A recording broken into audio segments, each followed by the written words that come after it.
नमस्कार दर्शकों, जनक सीरियल में आप सभी का स्वागत है। आज के एपिसोड में जहाँ पे हम देख रहे होते हैं कि ऋषि जो होता है वह अपने गेस्ट हाउस पे रेस्ट कर रहा होता है। तभी वहाँ पे उसका केयर टेकर आता है और बोलता है कि सर सब कुछ ठीक है ना, आपको कुछ चाहिए तो नहीं। तभी ऋषि बोलता नहीं। तभी वहाँ पे हम देखते हैं कि जनक आती है और वह स्टोव लेके उसको ऑन करना स्टार्ट कर देती है। जहाँ पे उस होटल का जो केयर टेकर रहता है वो चिल्लाने लगता है और वो जनक को बोलता है कि क्या कह रहे हो, इस तरह से आग लगाना अलाउड नहीं है, हमारे अगर मालिक देखेंगे तो चिल्लाएंगे, सर इसको मना करिए ना।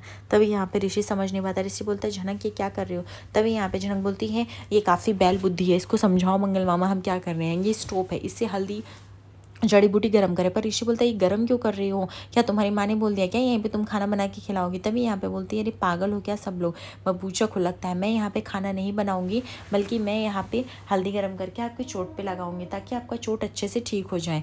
ये बबूचक है, इसको समझ में नहीं आता और तुमको ज़्यादा प्रॉब्लम है तुम यहाँ से चले जाओ, अगर तुमने मेरा ये सब सामान फेंका तो मुझसे बुरा कोई नहीं होगा। इस तरह से वो जो होती है होटल के केयर टेकर का बोलती बंद कर देती। ऋषि को भी काफ़ी हंसी आती क्योंकि झनक के अंदर काफ़ी बचपना है, देखता है वो। और झनक बोलती है इससे आपको चोट को काफ़ी अच्छा लगेगा, वैसे मैं नहीं आ रही थी, मेरी माँ ने भेजा, मेरी माँ ने चोट दिखा था इसीलिए।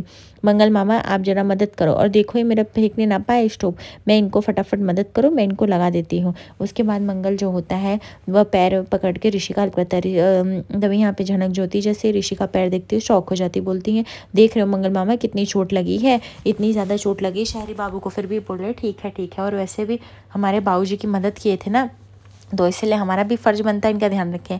पर मंगल बोलता है काम करो झनक बिटिया, तुम अपने आप से आ जाना, मुझे बहुत सारे काम है इसलिए मुझे जाना पड़ेगा। तभी वो कह के चला जाता है। झनक बोलती है शहरी बाबू मैं आपको लगा देती हूँ मरहम, और ये दिन में 3 से 4 बार लगाओगे तो आपको आराम मिलेगा। तभी वहाँ पर फिर वो केयर टेकर बोलने लगता है अभी ये स्टोव इसका जाएगा या नहीं क्या पता। तभी यहाँ पर झनक बोलती है इसको 3 से 4 बार करना है, अगर मेरा स्टोव फेंक दिए तो देखना। तभी यहाँ पर ऋषि बात को समझाते हुए बोलता है एक काम करो तुम जाओ, मैं खुद निपटारा कर लूँगा।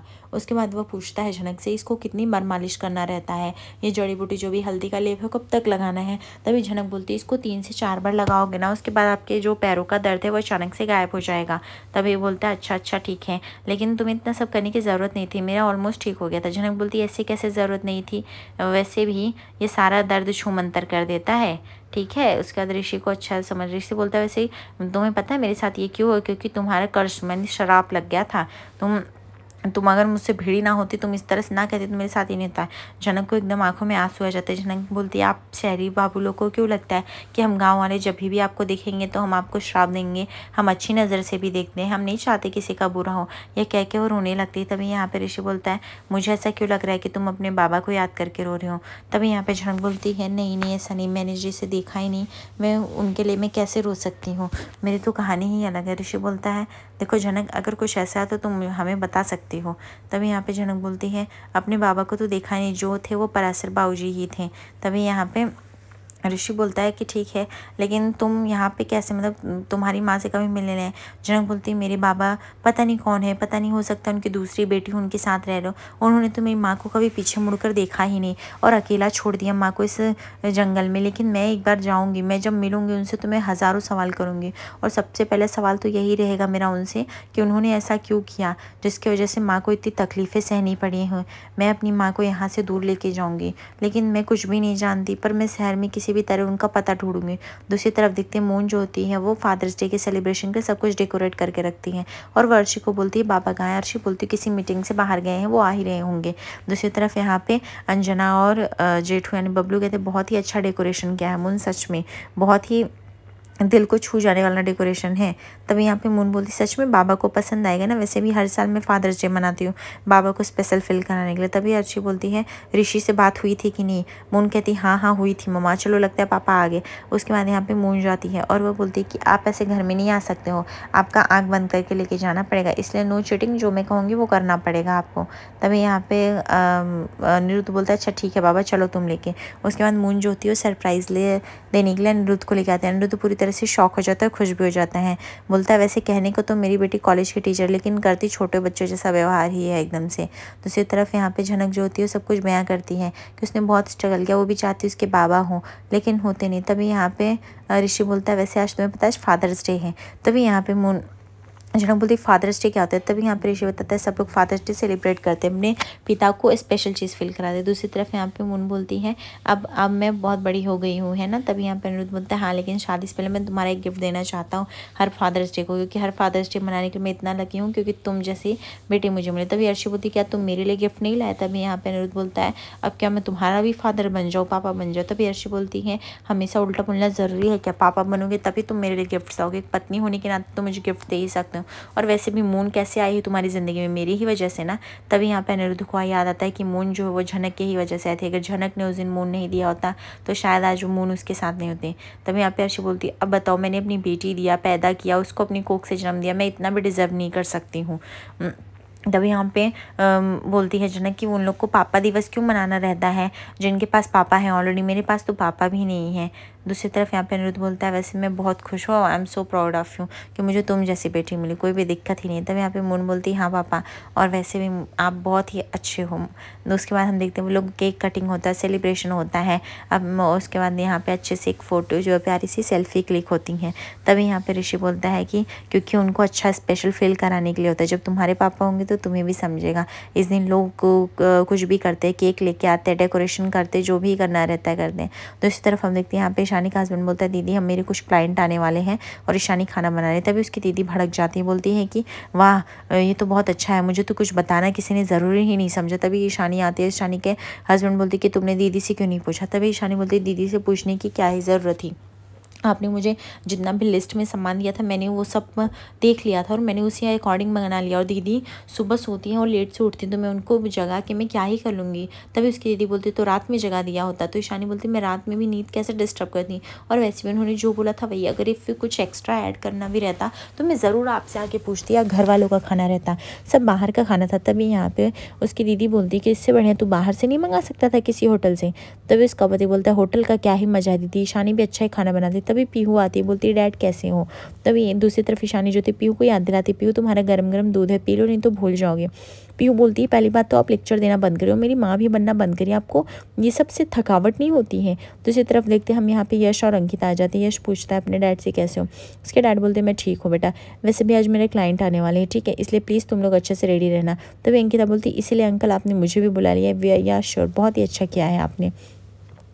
तब वैसे खाना कौन से होटल से मंगा रहे हो। तभी वो बोलती होटल से नहीं, ईशानी ने बनाई, ईशानी बहुत अच्छा खाना बनाती है वैसे, और आई थिंक उनको बहुत ही पसंद आएगा, होटल्स का तो डेली खाते हैं।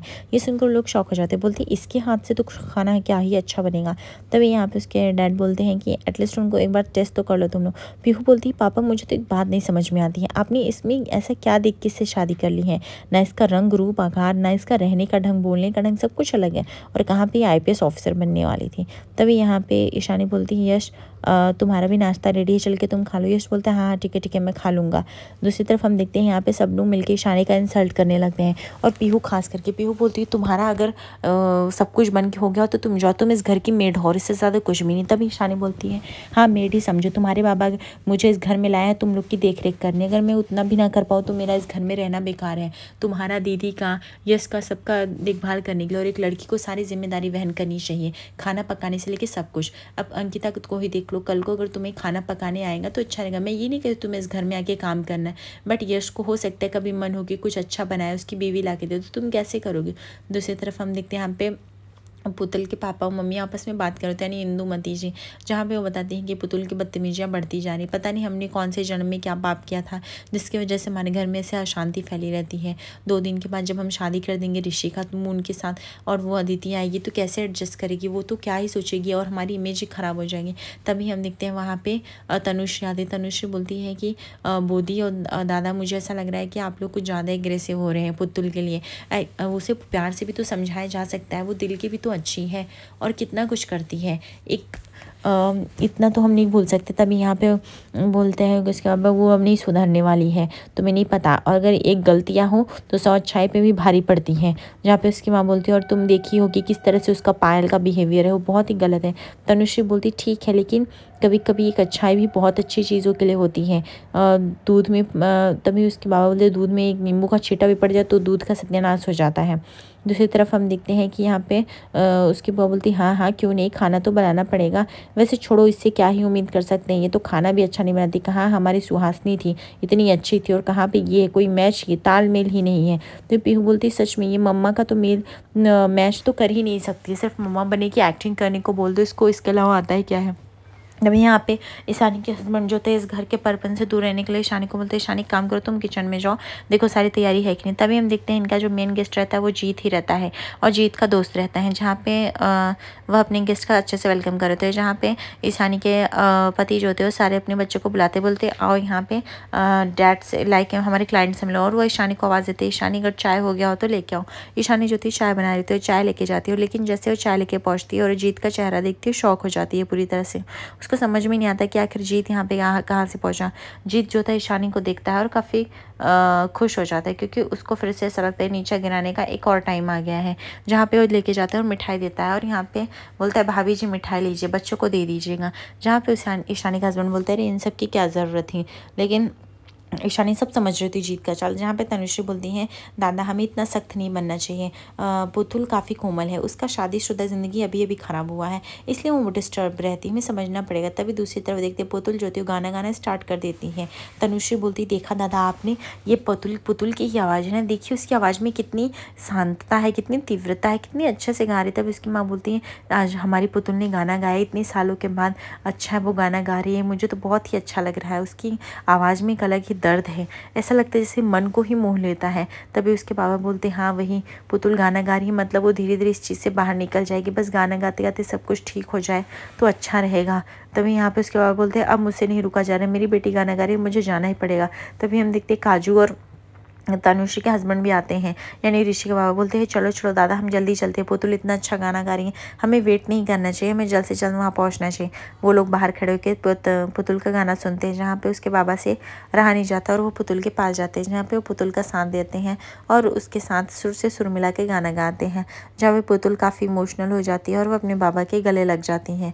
और यहाँ पे हम देखते कि ऋषि के बाबा बोलते काफ़ी अच्छा गाया पुतुल, सच में तुमने हम लोग का दिल जीत लिया, तुम्हारे आवाज़ में जो दर्द है ना वो कोई भी नहीं ला सकता है। जहाँ पे उसके बाबा कहते हैं तुम इसी तरह अभ्यास करती रहो पुतुल, देखना तुम्हारे दिल से सारा दर्द गायब हो जाएगा और इस परिवार में सब कुछ ठीक हो जाएगा। दूसरी तरफ हम देखते हैं यहाँ पे ऋषि जो होता है बताता है वह कल 2:30 बजे तक निकल जाएगा, ये रूम वगैरह खाली करके, बाकी वो ध्यान दे। तभी यहाँ पे झनक जा ही रही होती, तभी वो बोलता है तुम अपना स्टोव वगैरह लेके जाओगी, मछलियाँ मैं उठा के फेंक दूँ। झनक बोलती ऐसे कैसे फेंकोगे, फेंक कर तो दिखाओ, छू के दिखाओ फिर बताते, फिर तुम अगर गाँव में मेरे नजर आए तो देख लेना। ऋषि समझ जाते कि झनक की लड़ाई ही होने वाली है ऑलमोस्ट, लेकिन वो संभाल लेता है। बोलता है झनक एक काम करो तुम ऊपर आओ, और एक काम करो आप जाओ, आप इस मैं बोल दूंगा ये कर लेगी। झनक बोलती है पता नहीं कहाँ कहाँ से कैसे कैसे लोग आ जाते हैं। उसके बाद वो झनक के ऊपर जाती है, बोलती हाँ बालू बोल शरी बाबू अगर आज आप मुझे नहीं रोके होते तो आज के इसकी बैंड बज गई होती मेरे हाथों से, देखो मुझे जब देखो तब कैसे रुकता था। फिर ऋषि बोलता है हाँ हाँ ठीक है अभी बोलो क्यों आए हो। तभी बोलती हम आपको खाना खिलाने के लिए लेने आए हैं, माँ ने बोला था ना लेके जाने के लिए। तभी ऋषि बोलते हैं हाँ लेकिन मैं जाऊँगा कैसे, मेरे पैरों में तो चोट है। तभी यहाँ पे झनक बोलती पैर का चोट तो ठीक हो गया गोवा ना, हल्दी लगाया था। तभी ऋषि बोलते हैं हाँ बट थोड़ा थोड़ा सा है। तभी यहाँ पे झनक बोलती सारा दर्द चला जाता है हल्दी की जड़ी बूटी से, बस यही है कि दिल का दर्द नहीं जाता है। अभी चलो आज गाँव के मेले में मैं आपको घुमाती हूँ, बहुत मज़ा आएगा। आगे एपिसोड पे बने रहिए, को लाइक और सब्सक्राइब करें फॉर मोर अपडेट्स। धन्यवाद।